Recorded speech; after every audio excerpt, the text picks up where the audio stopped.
कल के संघर्ष करो, समाज को जोड़ो, बहुजन समाज में भाईचारा पैदा करो, जातिवाद बना के, क्योंकि एक बार हमने हरा इतिहास गवाह है कि एक बार सम्राट चंद्रगुप्त मौर्य के नेतृत्व में हमने हराया इनको, उसके बाद उन्होंने जातियों का निर्माण किया। ये हमें जातियों में बांट के जो है और जातियों में ऊंच नीच की भावना बना के ये हमें बहुजन समाज को इकट्ठा नहीं होने दे रहे हैं। एक बार प्रयास किया था माननीय साहब कांचीराम ने, और ऐसा प्रयास किया कि ब्राह्मणवाद की जड़ें उखेड़ दी, राजतंत्र की जड़ें उखेड़ दी, धनतंत्र की जड़ें उखेड़ दी, और इन सबको बेचैनी हो गई, सब लोग उनके पीछे पड़ गए। एक बार प्रयास किया था। मैं मानता हूं अगर इस मंच पे मांझी भी है, कुशवाहा भी है, रविदास भी है, पासवान भी है और माइनॉरिटी के भाई भी हैं, तो क्या बुराई है मंच तभी तो अच्छा है जब ये गुलदस्ता बन रहा है। मैं तो और भी चाहता था कि इसमें और भी लोग होते, इन्हीं कारणों से वो लोग नहीं हो पाए। तो मैं कह रहा हूं आप लोगों से कि जब तक आप अलगजन बने रहोगे, जब तक आप, देखो बात तो बहुत बड़ी बड़ी करते हैं हमारे यहां लोग तमाम तरह की, लेकिन जब समय आता है तब फिर जातियों में नेता ढूंढते हैं अपना कि हमारी जाति का नेता तो वहां है, हमारी जाति का नेता तो वहां है। तो जब तुम जातियों में नेता ढूंढोगे भाई बिहार के साथियों, फिर आपके हिस्से में चम्मच ही तो आएगी। जिनको राज करना है उनको राज जैसी सोच भी पैदा करनी पड़ेगी, और राज जैसी सोच जो है वो संघर्ष से आएगी, राज जैसी सोच जो है विचार से आएगी। इस देश में आज जो टकराव है ना वो सीधा सीधा सा ब्राह्मणवाद और अम्बेडकरवाद के बीच में है। सीधा सा वो लोग बेवकूफ बना के इस देश में जो भारतीय संविधान है उसको खत्म कर देना चाहते हैं। और मैं आपसे पूछना चाहता हूं, मेरी माएं बहनें भी यहाँ है, देखो इतनी बड़ी संख्या में इधर भी बैठी है, उधर भी बैठी, यहाँ भी बैठी है। मैं उनका भी धन्यवाद देता हूँ। ना तो मंच पे उनमें से कोई है, एक बैठी भी तो एक दो पीछे बैठी है बेचारी। मैं तो चाहता था इस मंच पे वो आगे बैठती है, वहां हमारे बराबर में, तब तो मजा आता जब वो जो है उनको भी सम्मान बराबर का मिलता। अभी हमें बहुत कुछ सुधार करने की जरूरत है, ये बात अलग है। लेकिन मैं ये आपसे पूछना चाहता हूं कि अगर भारतीय संविधान कल खत्म हो जाता है, यानी कि समान अवसर खत्म हो जाता है, तो आपको कोई कुर्सी बैठने देगा भाई? नहीं। आज जो लोग फोटो खींचने वाले बन रहे हैं, आप ये बताओ, आप ये बताओ, अगर ये संविधान जो हमें समान अवसर देता, अच्छा देखो, 2 हाथ 2 पैर 2 आंख 2 कान और स्वस्थ शरीर तो आपके पास है और ऐसा ही शरीर मेरे पास है। और अगर आप आगे नहीं बढ़ रहे हो तो आप अपने लिए दूसरे को दोषी मत कहो, क्योंकि वही आगे बढ़ेगा, वही चमकेगा जो रगड़ा जाएगा, जो मेहनत करेगा, संघर्ष करेगा, वही आगे निकलेगा। तो आप ये बताओ, जब समान अवसर है, आज पढ़ने के लिए भी समान अवसर है हमारे पास, पढ़े हम लोग, और राजनीति के लिए भी समान अवसर है, तो हम दूसरे दलों की पूंछ क्यों बने? साहब कांचीराम कहते थे अपनी दूसरे की महल से बढ़िया होती है अपनी झोपड़ी, जहां मालिक होते हैं। यहां मैं आपको डांट दूं, आप मेरी उंगली खींच लो, आप वहां बैठ जाओ, मैं यहां बैठ जाऊं, यहां सब लोग बराबर हैं, अब आपस में परिवार। आप वहां से मुझसे कोई सवाल कर दो, यहां से मैं आपसे कुछ पूछ लूं, यहां में एक है, परिवार है। क्या आपको लगता है किसी और दल में हम लोग इस तरह से अपनी बात रख सकते हैं? नहीं। जब हम अपनी बात भी नहीं रख सकते तो क्या वो हमारे मुद्दों का हल करेंगे? नहीं। जितने लोग आप यहां बैठे, मैं गारंटी देता हूं, अगर आप लोग कमर कस लें और आज जो लोग मंच पे बैठे हैं, ये मुझे शक्लें दिखाने के बजाय अगर फील्ड में जाकर मेहनत करें, मैं गारंटी देता हूं कि 1 साल के अंदर जो है, आप गांधी मैदान की बात करते हैं, मैं कहता हूं अगर पटना पूरा बंद ना हुआ तो मैं राजनीति करना बंद कर दूंगा। मुझसे शर्त लगा लो, मैं आपकी क्षमता को भी जानता हूं, लेकिन मैं फिर कह रहा हूं ना, सिर्फ मेरे आने पे आते हैं मुझे शक्ल दिखाने के लिए कि बता देंगे हम भी हैं। बाकी अगर पूछो, गारंटी से ले लो, जो लोग कैडर में थे, मैंने उनसे कहा था कि ये मत सोचो कि आज मंच पे कौन बैठा है, ये सोचो कि अगर आप काम करोगे तो कल उस मंच पे मेरे बराबर में आप भी वहां बैठे होंगे। तो ये सोच के काम करो, तो फिर देखो आप लोग कैसे आगे बढ़ते हो।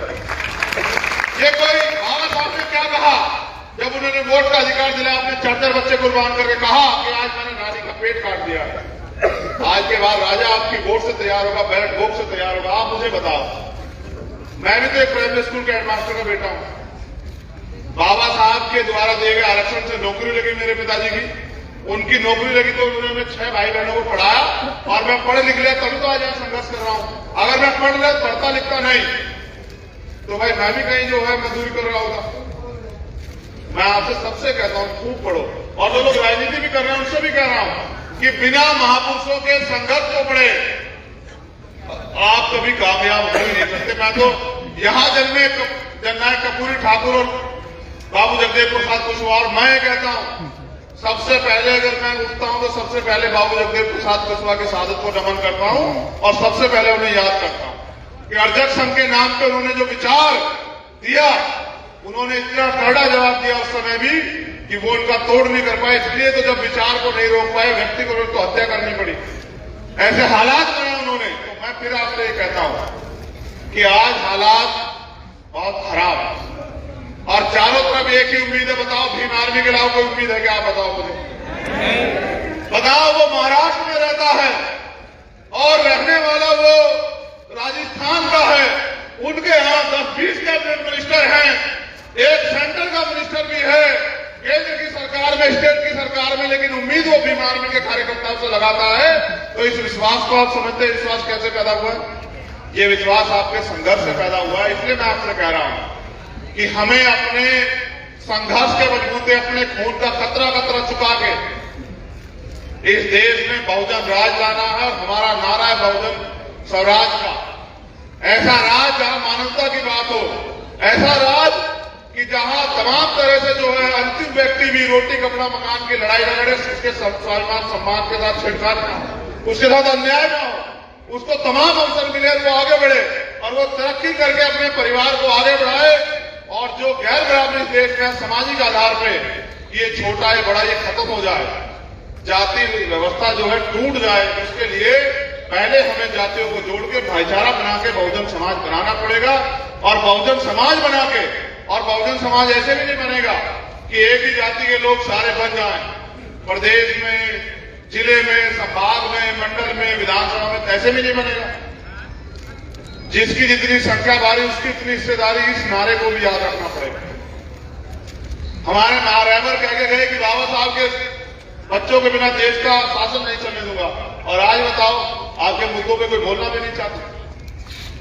आज बताओ क्या अधिकारी कर्मचारी यहां परेशान नहीं है क्या? बताओ पूरे देश के अधिकारी कर्मचारी जो है किस तरह से मुंह बंद करके नौकरी कर रहा है नहीं कर रहा? बताओ। तो वो अधिकारी कर्मचारी भी उम्मीद करे बैठा है कल भीम आर्मी के लोग संघर्ष करके आजाद समाज पार्टी के बैनर पे कामयाब होकर हिस्सेदारी तय करेंगे, और जब उनका शासन आएगा। आज हमारे लोग मुझे मंच में बैठते कह रहे थे कि बताओ भाई पारसी समाज के लोग बहुत बड़े पैमाने पे आपके साथ जुड़े हुए हैं, दाढ़ी का व्यवसाय खत्म हो गया, उनका क्या होगा? मैं कह रहा हूं अब तो तुम मुझसे कह रहे हो कि भाई सरकार से कह दो, और मैं आपसे कह रहा हूं कि आप पे मौका आ रहा है, आप मुझसे कलम से लिखवा ले जाओ आज कि ताड़ी को कब्जे का व्यवसाय और इसका आयोग बना के जो है पूरा जो है मैं गारंटी देता हूं कि व्यवसाय दिया जाएगा। आप लोग ताकत तो बनाओ। अगर आप ताकत नहीं बनाओगे तो फिर आपको दूसरे लोग की गुलामी करनी पड़ेगी। मेरा एक सवाल है, यहां जो नौजवान बैठे हैं, स्वाभिमान सम्मान की वैल्यू समझते हो? यही बात तो सब लोग करते हैं। खाली नारे लगाने से पेट भर जाएगा? एक दिन खाना खा के 10 दिन चल लोगे? जैसे एक दिन पानी पी के 10 दिन प्यासा नहीं रहा जा सकता, जैसे एक दिन खाना खा के 10 दिन भूखा नहीं रहा जा सकता है, वैसे ही मिशन का काम एक दिन करके और 10 दिन ना करके कभी मिशन आगे नहीं बढ़ता। जो लोग गले में नीला पट्टा डाले हुए हैं ना, ये इसकी एक वैल्यू है। ये एक रंग का कपड़ा नहीं है, नीला रंग समानता का प्रतीक है, और ये बाबा साहब अम्बेडकर का रंग है। और इस रंग ने पूरी दुनिया को मजबूर किया उनका सम्मान करने के लिए। और भारत के प्राइम मिनिस्टर भी कहते हैं, बाबा साहब की बात करते हैं, कल अगर हमारे अधिकारों को कुचला गया, वो जो जज थे जेपी पार्टी वाला, वो भी बाबा साहब का नाम लेके शुरू किए। आज तो बाबा साहब का नाम लेके हमारे अधिकारों को कुचला जा रहा है। लेकिन जिन लोगों ने अपने गले में पहना वो उसकी अहमियत समझते हैं कि खाली गले में पहन लिया तो हो गया, जेबी में खत्म हो गया। आज क्रांति की पहचान बन गया नीला रंग, आज स्वाभिमान सम्मान का रंग बन गया नीला रंग। और मैं ऐसे कार्यकर्ताओं को भी जानता हूं, एक दिन एक कार्यकर्ता का आंदोलन में सीओ ने गले से नीला पट्टा उतार लिया। उसने कहा मर जाऊंगा लेकिन इस अपमान का बदला जरूर लूंगा। आप सीओ को मजबूर होकर माफी मांगनी पड़ी। वहां के एसपी ने मुझे फोन किया कि भाई बताओ क्या चाहते। मैंने कहा क्या हुआ, कि ऐसा हो गया। तो मैंने जिलाध्यक्ष से बात की।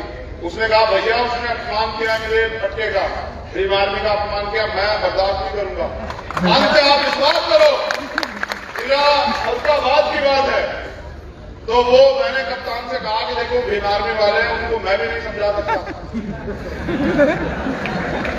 तो कहा जी आप उनके नेता हो। मैंने कहा नेता भले ही हूं लेकिन मैं तो उनमें से एक ही। तो जब मैं ही नहीं किसी